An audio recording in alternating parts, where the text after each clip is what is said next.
Pernah ngalamin hal itu? Kalau saya pribadi nggak pernah sama sekali. Masnya juga Belum pernah sama sekali selama. yang Kalau Mas Belum pernah. Ditambahin iya sama bapak. malah ditambahin. Tambahin, Pak. Malah ditambahin. Hmm. Berarti Bang Maci bisa dibilang kalau pengakuan yang selama ini dilakukan oleh mantan karyawan itu mengada-ngada atau gimana? Jadi gini, kalau dari laporan habis itu naik penyelidikan, habis itu naik penyidikan, habis itu naik ke tersangka P21 dan akhirnya bersidang, itu kan berarti ada unsur pidana yang sudah terpenuhi, yang akhirnya bisa disidangkan. Berarti dari saat itu terlapor dan saat ini terdakwa tidak bisa membuktikan apa yang dia share di cuitan Twitter saat itu. Jadi apa yang disampaikan ya terindikasi ya fitnah dan pencemaran nama baik ya, seperti itu. Kita di sini tidak ada kriminalisasi. Ini kita punya hak hukum sama seperti Septia, dia punya hak hukum juga. Kita juga masa nggak boleh melapor, dia naik penyidikan, naik tersangka, lalu P21 bersidang, tinggal bilang kriminalisasi. Ya Anda juga siapa? Bukan penegak hukum kok bilang-bilang kriminalisasi. Itu kan klien Anda, versi Anda. Versi saya juga klien saya tidak kriminalisasi gitu. Emang Anda siapa gitu? Bisa bukan penegak hukum, bukan apa, menjudge kriminalisasi. Itu kan sudah tahapan di kepolisian, di kejaksaan dan sampai di persidangan gitu. Berarti klien Anda yang tidak bisa membuktikan gitu.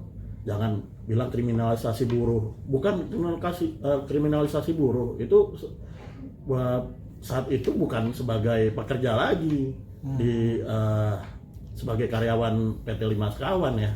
Itu dan itu kan juga yang melaporkan itu kan murni dari Pak Henry ya. Bukan dari perusahaan, tapi memang dampaknya juga akibat pemberitaan itu kan juga berdampak ke perusahaan seperti itu. Ya buktinya juga di sini saksi-saksi yang Iya. masih bekerja pun. Iya, giliran tweetan enak, giliran nggak bisa dibuktikan bilang kriminalisasi, seperti itu. Giliran dia nggak bisa membuktikan, mencemarkan nama orang, tinggal bilang kriminalisasi, seperti itu aja. Dalihnya. Gitu. Masih mungkin Bang Yun kan suka banget nih bikin konten di media sosialnya bareng karyawan kadang dengan gimmick mungkin marah-marah, jadi agak-agak takut-takutnya sih karena kan mungkin dipotong-potong gitu. Jadi Bang Yun sendiri ada cerita Takut diedit. Iya. Kalau itu ya Bang Jun selama ini kan itu di belakangnya kan akhirnya kan juga ada edukasi, dan itu style dia sih. Para pengikutnya juga harusnya sih paham ya. Saya juga udah jadi corporate lawyer perusahaan ini udah hampir mau 2 tahun juga ya, seperti itu.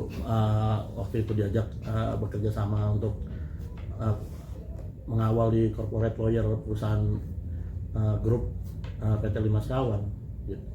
Tidak ada permasalahan, baru permasalahan hukum ya kasus Septia ini gitu. Mbak dan Mas merasa kaget nggak ketika mendengar pemberitaan ini bahwa kok perlakuan Pak John seperti ini kepada mantan karyawannya atau mungkin pada saat dia menjadi karyawan? Sempat kaget ya? Sempat kaget sih, menyayangkan ya kenapa ada ex karyawan yang seperti itu. Padahal dari kalian sendiri tidak pernah merasakan itu. Iya, tidak merasakan seperti itu.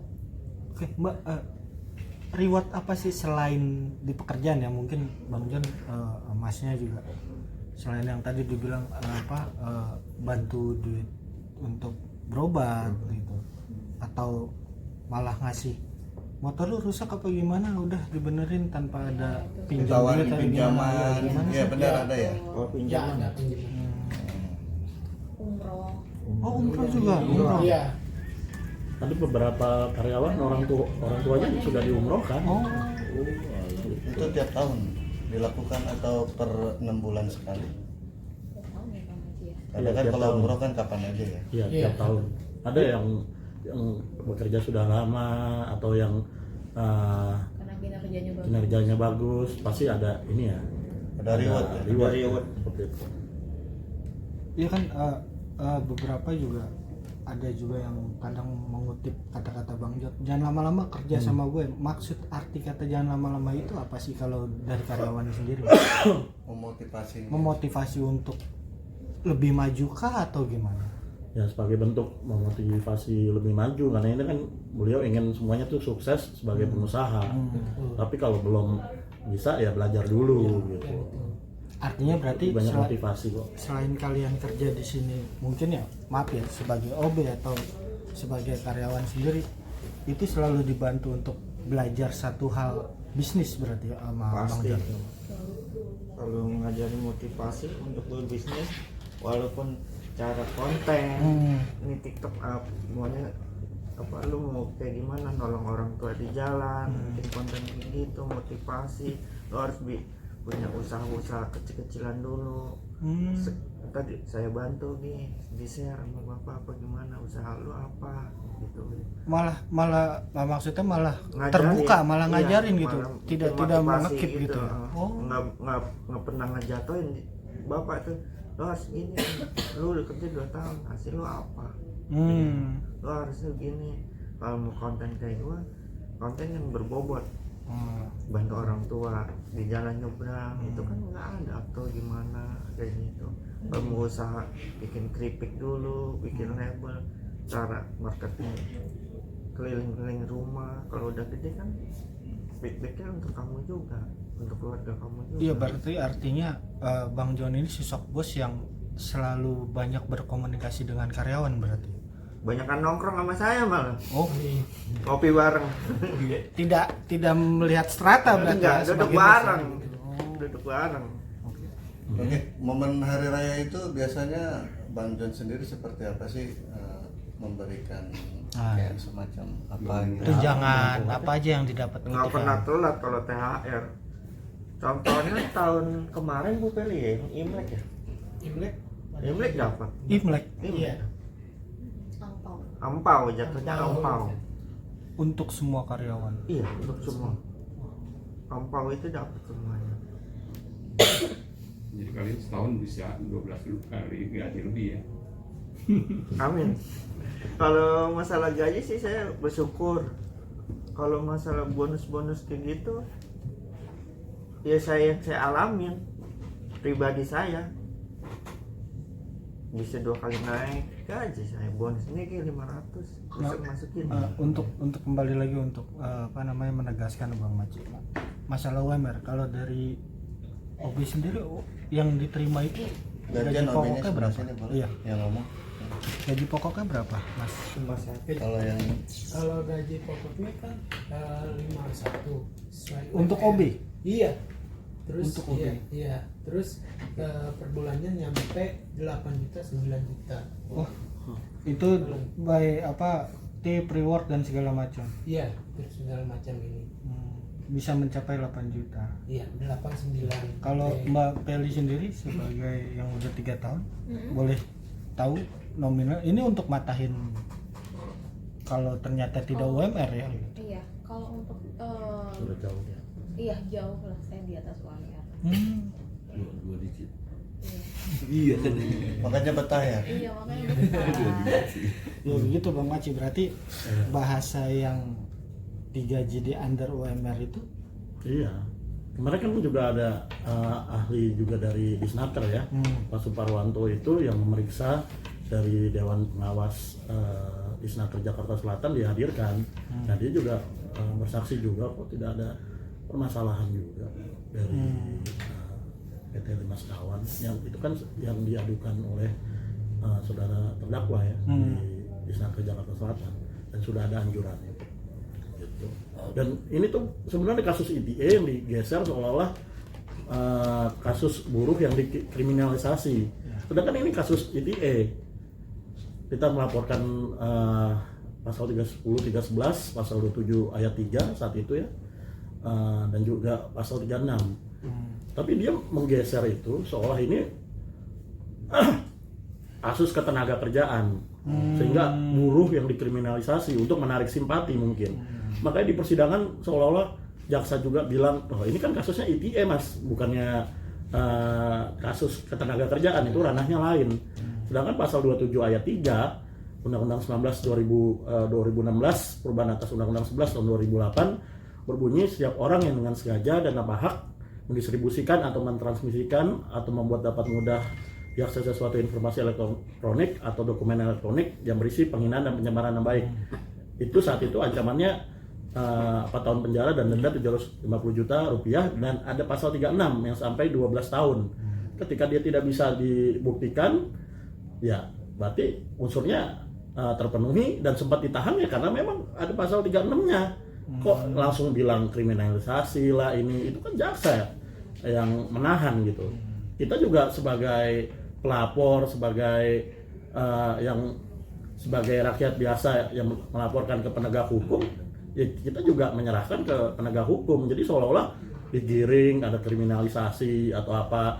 Terus kalau misalnya ntar bebas baru gak kriminalisasi gitu kan. Kalau misalnya ntar Anda megang klien juga ada apa setiap sidang kriminalisasi, ntar ada kasus lain bilang kriminalisasi. Kalau kasus klien lu bilangnya kriminalisasi. Jadi lawyer juga jangan jadi mental tempe gitu loh, ya kan? Kalau emang ini buktikan, jangan seolah-olah kriminalisasi. Kalau nggak bisa dibuktikan, ya berujung ada pidana. Kalau misalnya nggak bisa dibuktikan, ya kita juga nggak bisa kok buat laporan ditolak kok. Kita ada bukti-bukti, Anda punya bukti, Anda punya bukti gitu. Jangan keras-kerasan di persidangan. Anda punya masa, kita juga punya masa bos, gitu ya kan? Gitu. Oke Pak Maji, dengan adanya hal ini kerugian perusahaan itu ada sekitar berapa itu kalau ada kerugian perusahaan? Ya ada beberapa kerugian ya. Ada beberapa kerugian. Disinyalir kan sampai ada 100 juta, ada juga yang merefund 11 juta sekian lah. Itu kan di-refund oleh perusahaan, dan itu masuk jadi pasal 36 gitu. Jadi ya, lengkap sudah ada unsur pasal 36 yang ancamannya 12 tahun. Makanya itu saat itu ditahan. Sekarang giliran udah penangguhan, sekarang nggak ini lagi udah mereda, bilangnya masih dikriminalisasi, sedangkan sudah ditangguhkan penahanannya. Kita juga ini kok merelakan juga kalau dia bisa ditangguhkan gitu, seperti itu. Tapi sudah ada perdamaian nggak sih sebelumnya? Kalau di persidangan ya kan dari hakim kemarin mengakomodir juga kan, mengakomodir juga perdamaian. Buktinya klien saya dari Pak Henry, dari Pak Sabar, Sepia sebagai terdakwa ini meminta maaf, legowo kok memaafkan gitu loh. Gitu. Bahkan hakim juga menanyakan ya lebih baik damai lah, apakah memaafkan terdakwa, terus cukup hangat gitu. Ya seperti itu sih. Dari klien kami sih juga tidak ada ya namanya kriminalisasi. Kalau misalnya mau kriminalisasi kan berarti unsur nggak masuk tapi dipaksakan gitu loh. Ini kan sudah di Polda itu kan udah tahunan, hampir 2 tahun naiknya. Sidangnya sendiri sudah sejauh mana sih? Minggu depan itu agendanya masih ahli ya. Oh masih. Ahli. Masih ahli ya. Reaksi dari Bang John mungkin kemarin katanya kan sempat memberikan keterangan saksi ya. Iya. Seperti apa Bang? Kemarin ketika Bang John memberikan kesaksian di persidangan. Gimana? Ya, memberikan kesaksian Bang John seperti apa di persidangan ya, kemarin? Bang John kemarin ketemu sama terdakwa. Oh iya, sempat ketemu dan terdakwa akhirnya juga minta maaf, dimaafkan juga kok di depan hakim. Oh, sempat minta maaf. Iya, di depan hakim meminta maaf terdakwa, dan saat saksi Pak Sabar Tobing kemarin menjadi saksi juga meminta maaf juga. Gitu loh. Sebagai manusia yang bersangkutan itu ya kurang tahu ya, pokoknya dia meminta maaf kepada Pak Henry dan Pak Sabar, dan juga dari Pak Henry dan Pak Sabar juga memaafkan. Oke. Cukup. Makasih dong. Fotoin dulu. Foto.